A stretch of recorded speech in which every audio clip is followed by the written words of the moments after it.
ఘనంగా కార్మిక దినోత్సవ వేడుకలు వికారాబాద్ జిల్లా తాండూరు పట్టణంలో ప్రపంచ కార్మిక దినోత్సవ వేడుకలను శుక్రవారం నిర్వహించారు. సిఐటియు ఆధ్వర్యంలో కార్మిక దినోత్సవ వేడుకలను నిర్వహించారు. మున్సిపల్ కార్యాలయం సమీపం వద్ద సిఐటియు జెండాలను ఆవిష్కరించారు. సిఐటియు వికారాబాద్ జిల్లా కె శ్రీనివాస్ మాట్లాడుతూ ఐక్యంగా ఉంటేనే కార్మిక సంఘాలు బలోపేతం అవుతాయని, దాని ద్వారా రాష్ట్ర కేంద్రంలో కార్మిక హక్కులను సాధించగలమని తెలిపారు.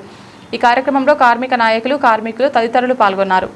కనీస వేతనాలు కావాలని, ఉద్యోగ భద్రత కావాలని, కార్మికుల యొక్క శ్రమను గుర్తించాలని, కార్మికుల యొక్క శ్రమను గుర్తించినటువంటి పెట్టుబడిదారులు, కార్పొరేట్లు ఒక యంత్రం లేక 140 సంవత్సరాల కింద వీళ్ళందరినీ గిట్ట ఎలాంటి పని గంటలు ఇవ్వకుండా, ఎలాంటి వేతనాలు ఇవ్వకుండా గొడ్డు చాకిరి చేయించుకుంటూ దుర్మార్గంగా ఈ యొక్క కార్మికుల యొక్క రక్తాన్ని తాగినటువంటి పెట్టుబడిదారులకు, కార్పొరేట్లకు ఎదురొడ్డి పోరాడి అమరులైనటువంటి వారి యొక్క త్యాగాలను స్మరించుకుంటూ ఈరోజు 141 మేడను జరుపుకోవడం జరుగుతుంది.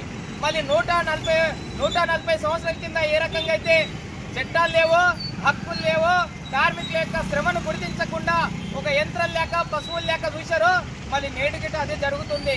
మళ్ళీ నరేంద్ర మోడీ ప్రభుత్వం 3వసారి అధికారంలోకి వచ్చినాక కార్మికులకు ఉన్నటువంటి హక్కులన్నీ కొల్లగొట్టాడు.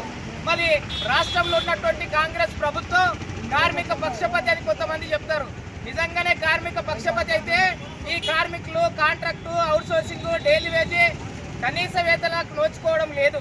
మరి 26,000 కనీస వేతనం ఇవ్వాలని చెప్పి ఆనాడు ఈరోజు కార్మిక చట్టాలు పోవడం వల్ల ఈ మొన్న ఆర్టీసీలు స్ట్రైక్ చేస్తే అది ఇల్లీగల్ స్ట్రైక్ అని చెప్పారు.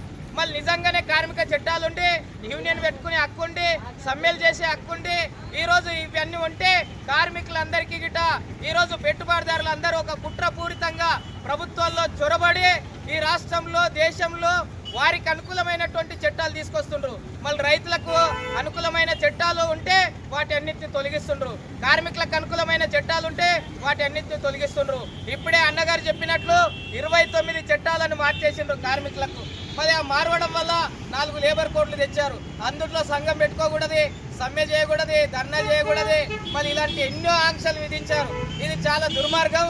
మళ్ళీ ఇప్పటికీ ఈ యొక్క కార్మికుల యొక్క ఏదైతే రక్తాన్ని చిందించి సాధించుకున్నటువంటి చట్టాలని మనం కాపాడుకోకపోతే భవిష్యత్తులో 140 సంవత్సరాల కింద ఎటువంటి బతుకులు అనుభవించమో, బానిస బతుకులు, వెట్టి చాకరీ, అటువంటి పరిస్థితులు మళ్ళా తీసుకురావడానికి కేంద్రంలో ఉన్నటువంటి బీజేపీ ప్రభుత్వం, రాష్ట్రంలో ఉన్నటువంటి కాంగ్రెస్ ప్రభుత్వం కుట్రల పూరితంగా ఈరోజు ఈ యొక్క విధానాలని అవలంబిస్తూ కార్పొరేట్లకు, పెట్టుబడిదారులకు కారు చౌకగా ఈరోజు ప్రభుత్వ రంగ సంస్థలని అమ్ముకుంటున్నారు.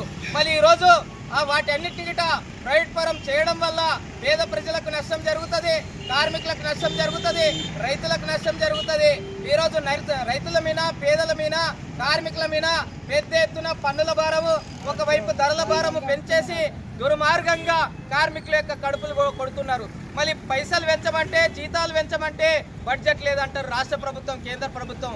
మళ్ళీ కార్పొరేట్లకేమో రైతులు ఇచ్చుకుంటూ, వాళ్ళ రుణాలు మాఫీ చేసుకుంటూ, వాళ్ళ కూడిగం చేసుకుంటూ ఈరోజు దేశం కోసం, ధర్మం కోసం అని చెప్పి కార్మికుల మధ్యలో కులం పేరుతో, మతం పేరుతో ఈరోజు విభజించి పాలించని బ్రిటిష్ సూత్రము అనుసరిస్తున్నటువంటి కేంద్ర ప్రభుత్వం ఒకసారి ఆలోచన చేయాలి. మళ్ళీ ఈ దేశంలో మెజారిటీ హిందువులు, ఈ దేశంలో దరిద్రం పోలేదు, ఈ దేశంలో కనీస వేతనాలు అమలు కావు, ఈ దేశంలో ఉద్యోగ భద్రత లేదు, ఈ దేశంలో నిరుద్యోగానికి ఉద్యోగం కల్పించినటువంటి పరిస్థితి లేదు, రైతులకు గిట్టుబాటు ధర కల్పించినటువంటి పరిస్థితి లేదు. మళ్ళీ ఇవన్నీ గిట్ట ఈరోజు పెట్టుబడిదారులకు ఏదైతే ఊడిగం చేస్తూ, వీరి కడుపులు కొడుతూ, వీరి వేతనాలు తగ్గిస్తూ, వీరి హక్కులు తీసేస్తూ, రాజ్యాంగం కల్పించినటువంటి హక్కులని గిట్ట ఈరోజు తొలగిస్తూ రాజ్యాంగాన్ని, ప్రజాస్వామ్యాన్ని ప్రమాదంలో నెట్టేస్తున్నటువంటి పరిస్థితి ఉంది. మరి అందుకోసమే ఇప్పటికైనా కార్మిక వర్గం కానీ, మేధావులు కానీ, యువకులు కానీ ఒక్కసారి ఆలోచించాలి.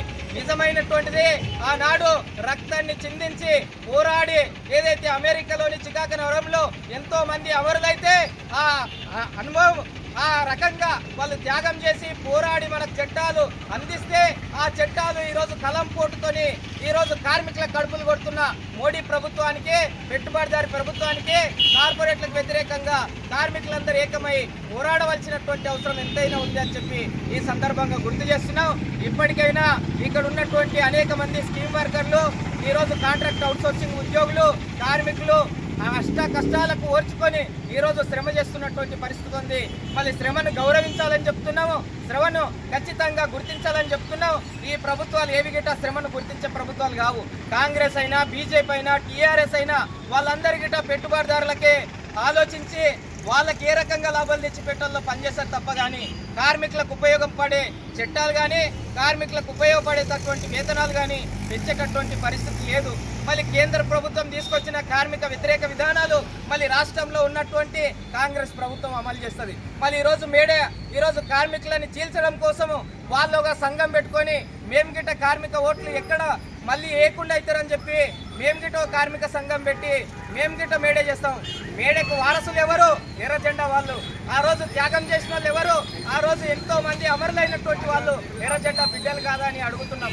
ఏ కాంగ్రెస్ వాడు, ఏ బీజేపీ అయినా, ఏ టీఆర్ఎస్ అయినా ఆనాడు కార్మికుల కోసం నిలబడి పోరాడినటువంటి పరిస్థితి లేదు. మళ్ళీ ఈరోజు కార్మికుల ఓట్లు కొల్లగొట్టడం కోసం, కార్మికులను మభ్యపెట్టడం కోసం ఈరోజు వారి గిట్ట ఈరోజు మేడే జెండాలు ఎగరేసి మేము గిట్ట మేడలు జరుపుతున్నామని చెప్పి దుర్మార్గంగా కార్మికులను విభజించడం కోసము కుట్రలు చేస్తున్నటువంటి పరిస్థితి ఉంది. దీన్ని అందరికీ కార్మికులు గమనించాలి. భవిష్యత్తులో వీటన్నిటికీ భద్రత కావాలంటే సోషలిజంలో, కమ్యూనిజంలోనే సాధ్యమవుతుంది. ఆ దాంట్లోనే ఈరోజు పెట్టుబడిదారు వ్యవస్థ లేకుండా ఈరోజు కార్మికులకు కనీస వేతనాలు కావాలన్నా, ఉద్యోగ భద్రత కావాలన్నా, నిరుద్యోగం లేకుండా కావాలన్నా అది సోషలిజం, కమ్యూనిజంతోనే సాధ్యమవుతుంది. అది ఎర్ర జెండాతోనే సాధ్యమవుతుంది అని చెప్పి ఇప్పటికైనా ప్రజలకు రుజువైతుంది. చైనాలో ఈరోజు ప్రైవేట్ స్కూల్స్, ప్రైవేటు ఏదైతే వైద్యశాలలన్నీ గిట ఈరోజు ప్రైవేటువన్నీ బ్యాన్ చేసినటువంటి పరిస్థితి ఉంది. మళ్ళీ నరేంద్ర మోడీ దేశం కోసము, ధర్మం కోసం అంటే ఈ దేశంలో అట్టడుగు వర్గాలైనటువంటి దళితులు కానీ, బీసీలు కానీ, ఎస్టీలు కానీ, గిరిజనులు కానీ, అగ్రకులంలో ఉన్నటువంటి పేదలకు ఉచిత వైద్యం కానీ, ఉచిత విద్య కానీ ఎందుకు అందించమని చెప్పి ఈ సందర్భంగా అడుగుతున్నాం. ఇప్పటికైనా ప్రజలు మేల్కోవాలి, కార్మికులు మేల్కోవాలి. ఖచ్చితంగా ఎర్ర జెండాతోనే సాధ్యమవుతుంది. కార్మిక రాజ్యాన్ని, ఎర్ర జెండా రాజ్యాన్ని తీసుకురాని రోజులు మనం ఇదే రకంగా బానిసలుగా పనిచేయాలి, ఇదే రకంగా వెట్టి చాకిరికి పనిచేయాలి, ఇదే రకంగా నిరుద్యోగం ఒకవైపు పెరిగిపోతుంది, ఉద్యోగాలు ఇచ్చే పరిస్థితి లేదు. కాబట్టి ప్రభుత్వాలని గద్దె దింపడం కోసం, కార్మిక వర్గం తమ హక్కుల కోసం, రాజ్యాంగ రక్షణ కోసము, కార్మిక చట్టాల రక్షణ కోసం మనమందరం గిట్ట ఏకం కావాలని చెప్పి ఈ మేడనే దానికి స్ఫూర్తిగా తీసుకొని మనమందరం ఐక్యంగా రాబోయే రోజులలో ఈ ప్రభుత్వాలన్నిటికీ వ్యతిరేకంగా, ఈ ప్రభుత్వాలు చేస్తున్న ప్రజా వ్యతిరేక విధానాలు, కార్మిక వ్యతిరేక విధానాలు, రైతు వ్యతిరేక విధానాలపైన ఐక్యంగా కార్మికులు, కర్షకులు, నిరుద్యోగులందరూ కలిసికట్టుగా ఈ ప్రభుత్వాలపైన పోరాడి తమ హక్కుల కోసం స్ఫూర్తిగా తీసుకొని, ఈ మేడను స్ఫూర్తిగా తీసుకొని మనం భవిష్యత్తులో ఏదైతే ఖచ్చితంగా ఐక్య పోరాటాలకు పిలుపుని